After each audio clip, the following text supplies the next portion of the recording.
Good afternoon बच्चों। आज हम लोग त्रिभुज के कोण के समद्विभाजक का प्रमेय हल करेंगे। इसके पहले मैंने समानुपात का मूलभूत प्रमेय हल किया। आपको सबको समझ में आया वो प्रमेय? अगर कुछ डाउट है तो आप लोग मुझे मैसेज करके पूछ सकते हो, तो मैं आपको फिर से बताने की कोशिश करूंगी। और बच्चों, बार बार कहने पर, मैसेज डालने के बाद भी आप लोग पूछ रहे हैं कि कितने पेज की कॉपी बनाएं, कैसे बनाएं। तो बेटा, आप लोगों को जो अच्छी लगे, 200 पेज, 300 पेज, जो आपको मिल सके, अवेलेबल हो, वो आप बुक बना लीजिए। उसमें आपको कोई तकलीफ नहीं होगी, जैसा आपको लगे। ठीक है, तो आज हम कोण के समद्विभाजक का प्रमेय हल करते हैं। ये भी बहुत इंपॉर्टेंट प्रमेय है।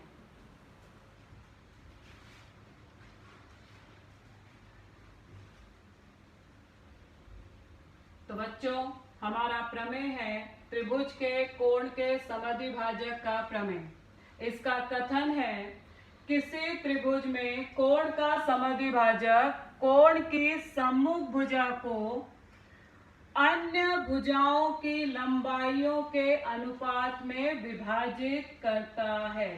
ठीक है, क्या कहा इसमें? त्रिभुज के कोण का समद्विभाजक कोण की सम्मुख भुजा को अन्य भुजाओं की लंबाइयों के अनुपात में विभाजित करता है। तो सबसे पहले हम इसे आकृति द्वारा समझने की कोशिश करेंगे। तो ये देखो, मैंने आकृति बनाई है यहाँ पर कि हमने लिया है एक त्रिभुज ABC। त्रिभुज ABC में हमारा जो कोण ACB का समद्विभाजक है, CE क्या है? कोण C का समद्विभाजक है, जो भुजा AB को बिंदु E पर प्रतिच्छेदित करता है। ठीक है, तो अब हमारा ये समद्विभाजक हो गया। अब हमको सिद्ध क्या करना है? ये तो अभी तक मैंने जो आपको बताया वो दत्त हो गया। क्या दत्त था मेरा? त्रिभुज ABC में किरण CE कोण C का समद्विभाजक है।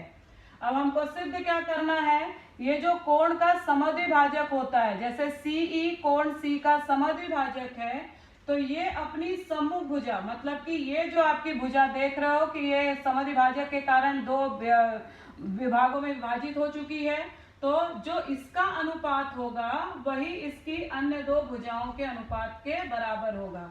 इसका मतलब हमें सिद्ध करना है कि रेख CE बटे EB बराबर AC बटे BC। ठीक है, तो अब ये तो मुझे सिद्ध करना है, मगर एक त्रिभुज में खाली मुझे कोण का समद्विभाजक दिख रहा है। अब उससे तो मैं कुछ हल नहीं कर पाऊंगी। तो हमने इसके पहले समानुपात का मूलभूत प्रमेय पढ़ा है, और यहाँ पे भी मुझे भुजाओं का अनुपात चाहिए। समानुपात के मूलभूत प्रमेय में भी हमको भुजाओं का अनुपात ज्ञात करना था, मगर उसके लिए हमें त्रिभुज में रेखाएं समांतर चाहिए थी। तो यहाँ पर भी हम उसी प्रकार से रचना करेंगे कि हमारी जो CE रेखा है उसके समांतर हम रेखा खींचेंगे BD। क्या हमने किया? रेख CE समांतर BD खींचा, जो कि रेख AC को अगर हम आगे बढ़ाएंगे तो वो बिंदु D पर प्रतिच्छेदित करेगी। ठीक है, तो हमने रचना क्या की? रेख CE के समांतर रेख BD खींचा, जो AC को बिंदु D पर प्रतिच्छेदित करती है।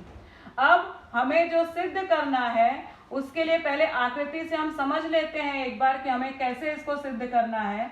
तो हम क्या करेंगे कि हम पहली बार लेंगे रेख CE समांतर BD। ये रेखा हमने लिया, और हम लेंगे AD तिर्यक रेखा है। ठीक है, क्या हमने लिया? हमने 9वीं में देखो, मैंने आपको बताया था संगत कोण, एकांतर कोण, अंतः कोण, कसौटी। अब उन्हीं का उपयोग होगा यहाँ पर कि क्या है ये? CE समांतर BD तथा AD तिर्यक रेखा है। तो मेरा ये जो कोण D होगा वो सर्वांगसम हो जाएगा इस कोण से। किससे? ACE से। कोण D सर्वांगसम है कोण ACE, ये वाले भाग से सर्वांगसम हो जाएगा। ये हो गया संगत कोण, ये हमने इसको नाम दिया समीकरण 1।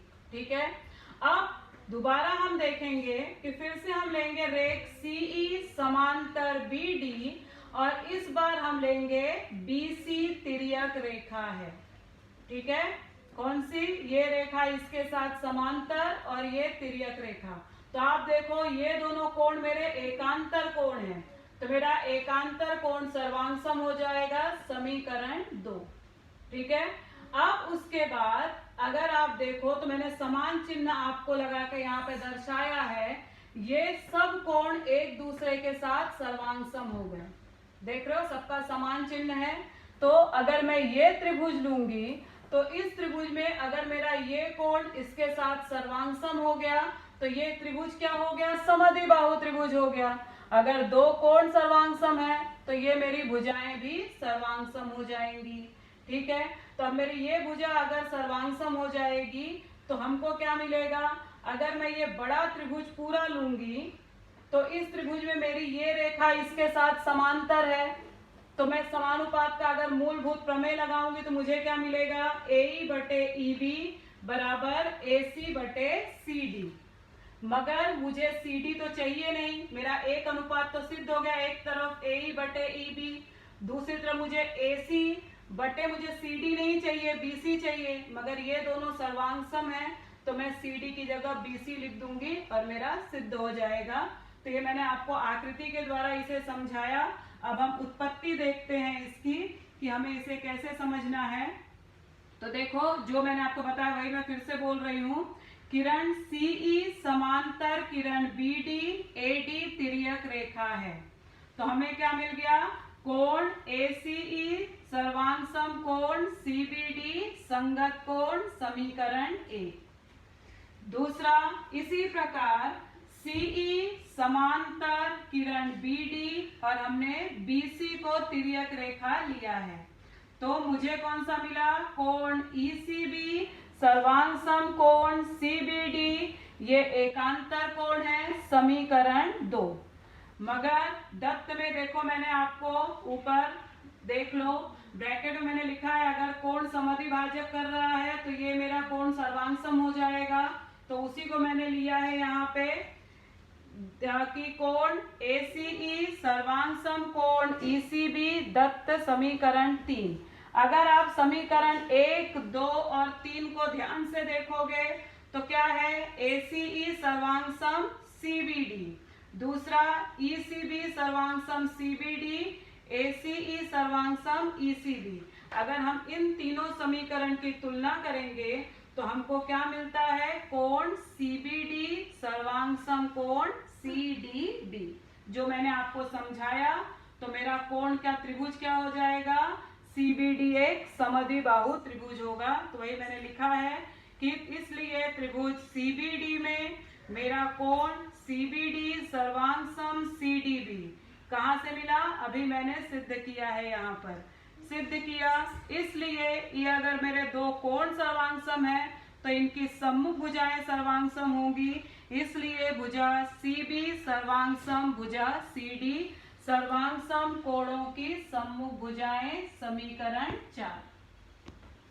अब हम पूरा बड़ा त्रिभुज ले लेंगे आकृति में। पूरा त्रिभुज ABD में हमको क्या मिला? रेख CE समांतर रेख BD हमें रचना की है हमने।